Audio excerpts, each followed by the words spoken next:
భగవద్గీత అర్జున విషాదయోగం. ఏతాన్న హంతుమిచ్ఛామి ఘ్నుతోపి మధుసూదన అపి త్రైలోక్యరాజ్యస్య హేతో కిం ను మహీకృతే. ఓ మధుసూదన, ఈ దుర్యోధనాదులు నన్ను చంపేవారైనను, 3 లోకముల రాజ్యాధిపత్యం కొరకైనను వీరలను నేను చంపగోరుటలేదు. ఇక ఈ భూలోక రాజ్యం కొరకు వేరుగా చెప్పవలెనా అని ఈ శ్లోకానికి భావం. ఇక్కడ అర్జునుడు ఏమంటున్నాడంటే, నేను యుద్ధం చేయనయ్యా, వీళ్ళెవ్వరినీ నేను చంపను. నేను వాళ్ళతో ఫైట్ చేయకుండా సైలెంట్గా ఉంటే వాళ్ళే నన్ను చంపేస్తారంటావా? సరే, అయినా సరే వాళ్ళు నన్ను చంపేస్తే చచ్చిపోతాను, కానీ 3 లోకాల ఆధిపత్యం వస్తుంది అన్నా కూడా వాళ్ళ మీద బాణ ప్రయోగం చేయను, వాళ్ళని చంపను. ఇక కేవలం భూలోక ఆధిపత్యం కోసం ఎలా చంపుతానే ఉన్నాయి. ఇంకా ఆయన పరమాత్మని మధుసూదన అని సంబోధించాడు. మధు అనే రాక్షసుని చంపిన కారణంగా శ్రీకృష్ణునికి మధుసూదన అనే పేరు వచ్చింది. ఈ మధుకైటబుల్లో మధు కావచ్చు. శ్రీ మహావిష్ణువు మధుకైటబులను సంహరించారు కాబట్టి, విష్ణువే శ్రీకృష్ణుగా భూమిపై అవతరించారు కాబట్టి కృష్ణ పరమాత్మని మధుసూదన అనే పేరుతో పిలుచుకున్నారు కావచ్చు. లేదా శ్రీకృష్ణ అవతారంలో ఆయన చంపిన మధు వేరే మరో రాక్షసుడై ఉండొచ్చు. సరే, ఈ శ్లోకంలో అర్జునుడి మాటలు గనక మనం గమనించినట్లయితే, వాళ్ళు నన్ను చంపినా సరే నేను చస్తాను, కానీ నన్ను రక్షించుకోవడానికి నేను వాళ్ళని చంపను అన్నాడు. అంటే అంతా వాళ్ళు నన్ను చంపినా చస్తాను, నేను చంపను, అంతా చంపడం గురించే. అందుకేమో పరమాత్మని ఆయన పేర్లలో ఉన్న మధు అనే రాక్షసుని చంపినవాడా అని సంబోధించాడు అర్జునుడు. ఇంతకుముందు శ్లోకాలు కూడా మనం ఒకసారి గుర్తు చేసుకుంటే, సంజయుడు కృష్ణార్జునుడు సంబోధించిన విధానం కానీ, అదే హృషికేశ అని, భారత అని ఎట్సెట్రా. ఇక అర్జునుడు శ్రీకృష్ణుని సంబోధించిన విధానం కేశవ, గోవింద, ఇలా ఆయా సందర్భాన్ని బట్టి వాళ్ళు ఏం చెప్పదలుచుకున్నారో ఆ విషయానికి అనుగుణంగా ఉన్నాయి ఈ పిలుపులు, సంబోధనలు. అంటే ఒకరికి విషయాన్ని కన్వే చేయాలంటే వాళ్ళని పిలిచేటప్పుడు కానీ, లేదా ఎవరి గురించి మాట్లాడుతున్నామో వాళ్ళని ఇండికేట్ చేస్తూ వాళ్ళ గుణాలను, వాళ్ళు చేసిన గొప్ప పనులను తెలియజేసేలా సంబోధించడం అనేది చాలా అవసరం.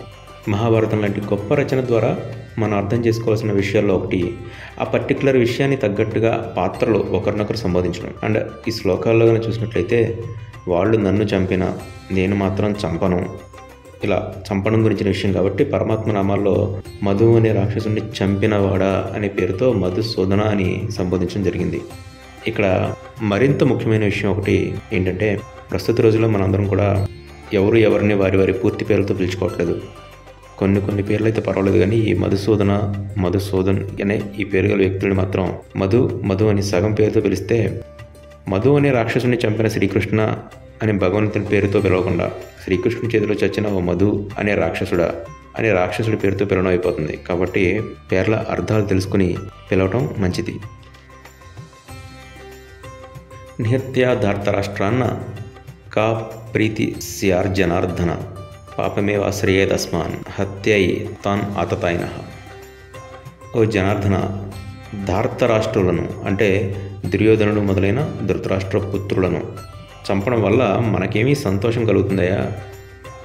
ఆతతాయిలైన వీరిని చంపడం వల్ల మనకి పాపమే కలుగుతుంది అని అర్జునుడు అంటున్నాడు. ఆతతాయిలు అంటే ఇంటికి నిప్పంటించేవాళ్ళు, విషం పెట్టి చంపడం, ఆయుధాలు ధరించి హింసించేవాళ్ళు అంటే నిరాయుధులను ఆయుధాలతో హింసించేవాళ్ళు, ఇతరుల ధనాన్ని అపహరించడం, ఇతరుల భార్యలను అపహరించడం, ఇటువంటి మహాపాపాలు చేసేవాళ్ళని ఆతతాయిలు అంటారు. ఈ దుర్యోధనాదులు ఆల్మోస్ట్ ఈ పనులన్నీ చేసేశారు. వీరు మహాపాపులు.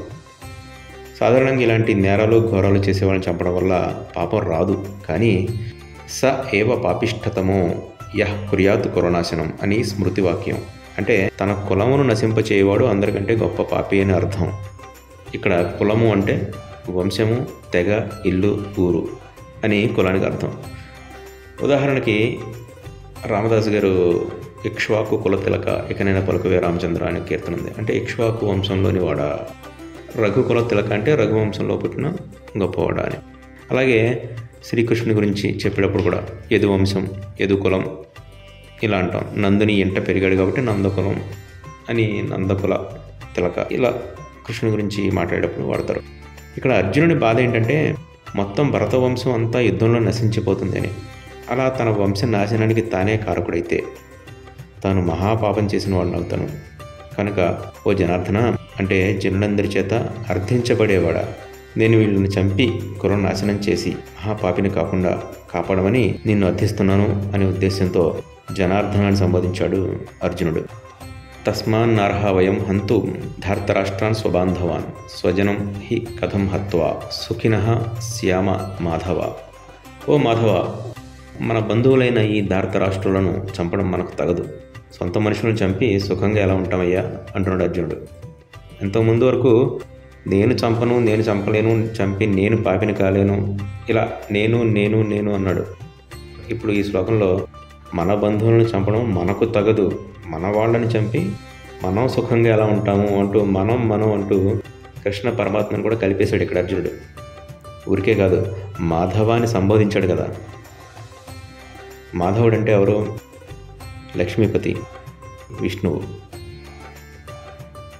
త్రిమూర్తుల్లో బ్రహ్మ సృష్టికారకుడు, విష్ణువు స్థితికారకుడు, రుద్రుడు లయకారకుడు. అంటే బ్రహ్మ పుట్టిస్తాడు, విష్ణువు వండనిస్తాడు, రుద్రుడు తీసేస్తాడు, తనలో లయం చేసేసుకుంటాడు. ఇక్కడ అర్జునుడు పరమాత్మని మాధవాన్ని సంబోధిస్తూ, సాక్షాత్తు స్థితికారకుడు అయిన విష్ణువు కదా, మన బంధువర్గాన్ని వండనివయ్యా, బ్రతకనీయవయ్యా అని ప్రార్థిస్తున్నాడు. అంటే వాళ్ళని లయం చేసేయద్దు, లేపేయద్దు, స్థితికారకుడు కాబట్టి, వండనిచ్చేవాడు కాబట్టి వండనివ్వయ్యా అని చెప్పేసి ప్రార్థిస్తున్నాడు అర్జునుడు కృష్ణ పరమాత్మని. మిగతా విషయాలు తర్వాత వాటిలో మాట్లాడుకుందాం. అందరం కలిసి గీతాయజ్ఞం చేద్దాం.